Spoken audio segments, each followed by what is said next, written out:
Welcome back to my channel दोस्तों। Sorry मैंने पिछली बार है ना वीडियो नहीं डाली। मेरा बेसिकली लैपटॉप पूरा ख़राब हो गया था और मैंने 2 बार है ना अपनी वीडियो की स्क्रिप्ट चेंज कर दी और स्क्रिप्ट के चक्कर में है ना सैटरडे आ गया। अब सैटरडे को डालता तो कुछ देखते ही नहीं, तो मैंने सोचा छोड़ो। तो लेकिन आज की इस वीडियो में मैं तुम्हें 171 का और 172 दोनों के अंदर है ना कुछ इंपॉर्टेंट चीज़, और हाँ बेसिकली तुम लोगों को मैं और भी कुछ इसके अंदर बताने वाला हूँ। मतलब रिएक्शन और रिव्यू तो दूंगा ही, लेकिन उसके अलावा भाई मैं तुम लोगों को कुछ ऐसे इंपॉर्टेंट चीज़ बताऊंगा जिससे तुम्हें सुन के काफ़ी ज़्यादा मज़ा आएगा। तो बिना देरी की वीडियो को शुरू करते हैं हम लोग। तो सबसे पहले हम ज़रा एपिसोड 171 का थोड़ा सा रिव्यू, और हाँ इसके अंदर कुछ ऐसी चीज़ जो मैं तुम्हें थोड़ा सा आगे बताऊंगा इसके साथ चलते चलते, तो ठीक है। तो देखो सबसे पहले तो भाई मेरे इसके अंदर फेवरेट मोमेंट्स कौन से थे। दो सबसे फेवरेट मोमेंट इस एपिसोड के लिए 171। पहला, लूफी जब है ना कुत्ते की तरह काइडो को पटक पटक के मारता है। बेसिकली मुझे एक ही सीन याद आया था जिस समय है ना लोकी और है ना हल्क की फाइट। हल्क जिस तरीके से लोकी को पटक पटक के कूट रहा था ना, सेम वही सीन मुझे इसके अंदर दिखा था। और इसके अलावा दूसरा तो भाई तुम जानते होंगे जब लूफी का सन गॉड निका का ट्रांसफॉर्मेशन होता है, या फिर बोलूँ कि पूरा का पूरा इंट्रोडक्शन। मतलब कि है ना जब है ना हियोरी का पार्ट आने से पहले पहले का जितना भी हिस्सा था वो मेरा पूरा फेवरेट था। कसम से बता रहा हूँ इस एपिसोड के अंदर 1071 के अंदर सॉरी, मेरा भाई मज़े आ गए थे मुझे। और भाई इसके अलावा कि है ना इसके अंदर और क्या क्या हुआ वो तो मैं अब थोड़ा सा आगे बताता हूँ, क्योंकि तुम लोगों को पक्का ये चीज़ें शायद से पता नहीं होगी। क्योंकि भाई 1072 चैप्टर के अंदर 1072 के अंदर तुम लोगों को कुछ ऐसी चीज़ें हैं ना शायद से तुम लोगों ने मिस ज़रूर करी होंगी, या फिर किसी को सोच रहे होंगे कि आखिर ये हुआ कैसे है। ठीक है, तो सबसे पहले हम बात करते हैं कि 172 चैप्टर के बारे में। तो इंट्रो की शुरुआत ही, मतलब शुरुआत में ही काइडो है ना लूफी से बोलता है कि मुझे लगा था कि तुम मर चुके हो, और लूफी भी सेम सेवन रिप्लाई करके ये बोलता है कि मुझे भी ये लगा था। लेकिन तुम लोगों ने कभी सोचा है कि आखिर काइडो को ऐसा क्यों लगा कि लूफी मर चुका है। बेसिकली भाई लूफी सही में मरा था। हाँ ये भाई तुम लोगों को बता दूं कि है ना थ्योरी चल रही है कि लूफी सही में मरा था, लेकिन नामी की वजह से वो जिंदा हो गया। अगर तुम लोगों ने आगे चैप्टर नहीं पढ़े तो ये तुम लोगों के लिए स्पॉइलर हो सकता है कि अगर तुम लोगों को ना पता हो तो आगे जाके वेगापंक ने एक्सप्लेन किया है कि डेविल फ्रूट एग्जिस्टेंस के अंदर आए कैसे, और इसी की वजह से है ना लूफी भी वापस है ना लाइफ में आया था। बट एक्चुअली में मर गया था और फिर वापस जिंदा हुआ था नामी की वजह से, क्योंकि नामी की ये डिज़ायर थी और इसकी वजह से है ना लूफी वापस जिंदा हुआ था। अब मैं तुम्हें इससे ज़्यादा नहीं बताना चाहता, स्पॉइलर तुम लोगों के लिए बहुत ज़्यादा हो जाएगा। ठीक है, इसके बाद है ना भाई लूफी को है ना मतलब काइडो लूफी से बोलता है कि भाई लगता है तुम्हारा है ना parameter type devil fruit awakening हो चुकी है, जिसकी वजह से तुमने अपनी आसपास की सराउंडिंग्स को रबर का बना चुका है। और तुम लोगों ने भाई देखा है कि काटाकुरी और डोफेमिंगो दोनों के पास है ना सेम टाइप की एबिलिटीज़ थी। लेकिन भाई उसके बाद काइडो ये बोलता है कि भाई तुम्हारा ट्रांसफॉर्मेशन एक जोइन टाइप ज़्यादा दिख रहा है एक पैरामीटर टाइप डेविल फ्रूट से। तुम्हारा डेविल फ्रूट एक पैरामीटर टाइप डेविल फ्रूट है, लेकिन तुम्हारा ट्रांसफॉर्मेशन जो है वो बिल्कुल जोइन टाइप लग रहा है, कैसे। और भाई व्यू भाई मैं उनका बहुत बड़ा फ़ैन हूँ, तो उन्होंने भी ये एक सवाल पूछा था और उन्होंने को जवाब देने के लिए भी एक तरीके से कह सकते हो बनाया है। तो उसका जवाब ये है कि भाई काइडो एक्चुअली में सिर्फ प्रेडिक्ट कर रहा है। बेसिकली है ना अपन ने पहले भी कुछ एपिसोड्स के अंदर ये देखा था कि है ना काइडो सोच रहा था कि आखिर इसका है ना क्या तुम्हारा डेविल फ्रूट एक जोन टाइप डेविल फ्रूट है। लूफी से 1-2 बार पूछा भी था उसने पहले के एपिसोड्स के अंदर, क्योंकि भाई उसका जो ट्रांसफॉर्मेशन उसकी जो पावर्स यानी कि गियर 4 की जो पावर थी वो बिल्कुल है ना जोन टाइप ट्रांसफॉर्मेशन था। अगर तुम लोग को बता दूँ तो जोन टाइप के अंदर अप्रॉक्सीमेटली 3 तरीके के ट्रांसफॉर्मेशन होते हैं। पहला एक नॉर्मल टाइप ट्रांसफॉर्मेशन, उसके बाद आता है मैन बीस्ट ट्रांसफॉर्मेशन, और उसके बाद एनिमल ट्रांसफॉर्मेशन, जिसमें है ना नॉर्मल ट्रांसफॉर्मेशन के अंदर कोई पर्टिकुलर टाइप का जॉइंट का डेविल फ्रूट अगर उठाते हैं, जैसे कि मान लो कि है ना रॉब लूसी का एग्जांपल लेते हैं, जिसके अंदर वो बस अपने है ना हाथ को है ना बिल्ली के पंजे और या फिर अपने है ना स्पीड इस तरीके से है ना लेपर्ड की तरफ बढ़ा देता था। उसके बाद आता है मैन बीस्ट ट्रांसफॉर्मेशन, जो हमने नॉर्मली देख रखा है, जिसके अंदर वो है ना मैन और जो उनका डेविल फ्रूट का बीस्ट होता है या फिर जो जिसका वो फ्रूट होता है उसके अंदर ट्रांसफॉर्म हो जाते हैं। और फिर आता है एनिमल फॉर्म, जिसके अंदर बेसिकली उस एनिमल के अंदर जिसका वो डेविल फ्रूट खाए होते हैं वो उसके अंदर कन्वर्ट हो जाते हैं, जिसका हमने काइडो और है ना रॉब लूची दोनों में देख रखा है। लेकिन भाई वही सवाल ये है कि आखिर है ना काइडो को ऐसा लगा क्यों, क्योंकि भाई लूफी भी है ना काफ़ी वक्त से इन ट्रांसफॉर्मेशंस को यूज़ करता हुआ आ रहा है। अगर तुम लोग नोटिस नहीं करे हो तो लूफी का है ना गियर सेकंड, जो तुम कह सकते हो कि उसका बेस फॉर्म है उसके डेविल फ्रूट का। गियर थर्ड हम उसका है ना या तो मेन बीस्ट फॉर्म कह सकते हैं, या फिर है ना हम ये कह सकते हैं कि वो उसका एनिमल फॉर्म भी उसको कह सकते हैं, क्योंकि भाई उसके अंदर वो काफ़ी ज़्यादा एकदम अलग हो जाता है। तो तुम उन दोनों में से कोई मान सकते हो। लेकिन भाई गियर 4 जो है लूफी का, हम उसको है ना बीस्ट फॉर्म या फिर मैन बीस्ट फॉर्म कह सकते हैं, या फिर हो भी सकता है कि वो है ना उसका है ना एनिमल फॉर्म, यानी कि उसका जो एक पर्टिकुलर टाइप का एनिमल फॉर्म होता है डेविल फ्रूट का, वो भी तुम उसको कह सकते हो।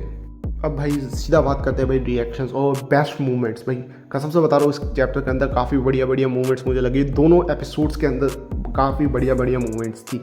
लेकिन भाई एक मूवमेंट से मैं सेटिस्फाई नहीं हुआ। एपिसोड 172 के अंदर एक ऐसा मूवमेंट जो मुझे कसम से चाहता था कि बहुत बढ़िया हो, लेकिन उससे मैं सेटिस्फाई नहीं हुआ हूँ और भाई मुझे उसमें मज़े नहीं आए। लेकिन मैं बताना चाहता हूँ कि इन दोनों के अंदर काफ़ी कुछ मज़ा आया। भाई तुम लोगों को बता दूँ तो चैप्टर की शुरुआत में साउंड ट्रैक जो बढ़िया रहता है ना, ड्रम्स ऑफ लिबरेशन का साउंड ट्रैक, कार्टून इस टाइप का जो बैकग्राउंड में है ना साउंड ट्रैक, मतलब कि वो स्पेशल इफेक्ट टाइप के साउंड, वो भाई काफ़ी ज़्यादा बढ़िया थे, मतलब मज़े आ गए। लेकिन भाई एक जगह जहाँ पे मुझे सबसे बुरा लगा वो है भाई गम गम जाइंट का। तुम लोग पैनल देखो और इसका एनिमेशन देखो, मैं एनिमेशन दिखा नहीं सकता, कॉपीराइट आ सकता है, लेकिन भाई तुम लोग भाई एनिमेशन देखो। एनिमेशन है ना मुझे इतने मज़े नहीं आए, मतलब एनिमेशन बढ़िया था, मतलब एकदम बढ़िया लूफी का है ना दिखाया, लेकिन भाई गम गम जाइंट के अंदर जब लूफी है ना काइडो के ऊपर था तो हमें लगा कि भाई काइडो के ऊपर है ना, मतलब अगर तुम पैनल देखोगे तो ऐसा लगेगा कि काइडो के ऊपर लूफी है ना सीधा अपने है ना पैर से हमला करने वाला है, मतलब इतनी बुरी तरीके से कि काइडो है ना सीधा फटाक से है ना नीचे गिरेगा। लेकिन इसमें मुझे वो देख के वो मज़े नहीं आए। लेकिन भाई इसके अंदर बेसिकली बाद में पता चला कि भाई काइडो के ऊपर हमला नहीं कर रहा था अपने पैर से, वो बेसिकली गम गम जाइंट के अंदर बना था, इसकी वजह से ऐसा दिख रहा था। तो आई गेस सही है। लेकिन भाई अगर कसम से बता रहा हूँ ये होता ना, मज़े आते भाई इस चैप्टर, इस हिस्से के अंदर भी मज़े आते मुझे। इस पैनल को भाई और बढ़िया एनिमेट हो सकता था ये हिस्सा। और भाई मतलब लूफी सीधा का सीधा है ना एक बुढ़ा आदमी, मतलब कसम से बता रहा हूँ लूफी एक नंबर का बुढ़ा बन गया इस सीन के अंदर। बेसिकली भाई दोनों के है ना पावर रन आउट होने लग गई थी। तुम लोग भाई देख सकते हो कि भाई काइडो है ना खुद है ना काफ़ी वक्त से बैटल कर रहा है भाई, काफ़ी सबसे ज़्यादा लॉन्गेस्ट बैटल जो चली है ना पूरे वानों के अंदर, अभी है ना रेड के अंदर, तो वो काइडो और लूफी की बैटल है भाई। कसम से बता रहा हूँ इन दोनों ने काफ़ी ज़्यादा लंबी फाइट की है। लूफी कम से कम है ना पूरे वानों के अंदर 4 बार लूफी हारा है और ये उसकी 5वीं फाइट है काइडो के साथ। और भाई इसमें तो भाई वो पूरा वॉर्न आउट हो चुका है, कंटिन्यूसली उसने 2 बार हारा और दोनों के दोनों है ना उसने बैटल बहुत ही इंटेंस करी है कह सकते हो तुम।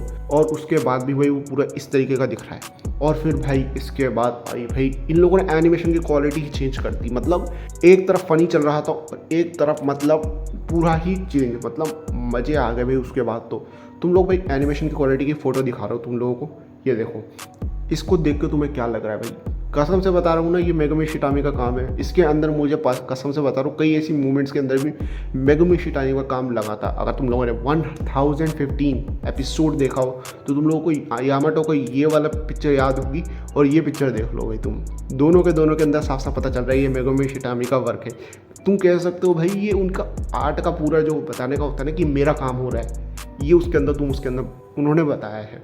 और भाई उसके बाद तो लूफी सुपर सेन गया है भाई, सीधा सुपर सेन। भाई तुम लोगों से कई लोग बोलोगे कि मैं क्या बोल रहा हूँ, लेकिन भाई जिसने भी एना ड्रैगन बॉल देखा है भाई ये साउंड सुपर सेन का है। मेरे कान गलत नहीं हो सकते, मैंने कई बार ये साउंड है ना सुपर सेन के अंदर देखा है भाई। ये सुपर सेन जाते वक्त भी जब पावर अप होता है ना उसके अंदर ड्रैगन बॉल के अंदर से ही उठाया है ये वाला सीन। और उसके बाद तो भाई लूफी तबाही मचा रहा है भाई, कसम से बता रहा हूँ तबाही। और हाँ अगर तुम लोगों को ना पता हो एक चीज़ और, तो भाई मैं तुम लोगों को बता दूं कि लूफी का जो है ना डेविल फ्रूट की पावर है वो सिर्फ उसके है ना आसपास की सराउंडिंग्स पे नहीं बल्कि लिविंग क्रीचर्स के ऊपर भी अफेक्ट करती है। तुम लोगों ने है ना भाई ये वाला मूवमेंट देखा होगा, ये मूवमेंट भी मेरा काफ़ी बढ़िया था जिसमें काइडो ने लूफी को इतना बुरी तरीके से मारा कि वो छत से सीधा नीचे गया और उसका सर नीचे गया और उसकी आंखें बाहर आई। मतलब जो कार्टूनिश तरीका हमें दिखाया है ना इसमें, तो कई लोग सोचोगे कि ये ना ये सिर्फ एनिमे का है इसलिए है ना इसे दिखाया है, लेकिन नहीं भाई ये इसलिए हुआ लूफी के ट्रांसफॉर्मेशन की वजह से, क्योंकि भाई लूफी का ट्रांसफॉर्मेशन एक फ़नी टाइप का ट्रांसफॉर्मेशन है और है ना पूरा उसकी है ना आसपास की सराउंडिंग्स को रबर बना देता है। तो रबर के अलावा भी यानी कि नॉन लिविंग थिंग्स के अलावा भी वो लिविंग थिंग्स को भी भाई रबर का बना देता है। काइडो की पूरी बॉडी जो थी वो रबर की बन गई थी, हमने देखा था।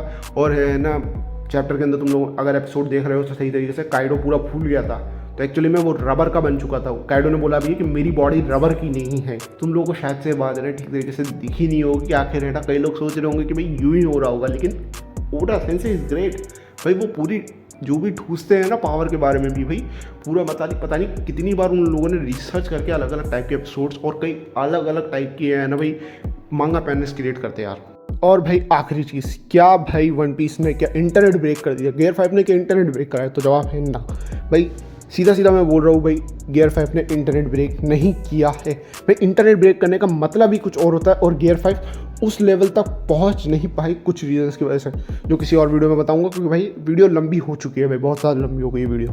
तो भाई देखो आज के लिए सिर्फ इतना ही, लेकिन अगर तुम्हें ये वीडियो अच्छी लगी हो तो भाई लाइक और सब्सक्राइब करके जाना भाई।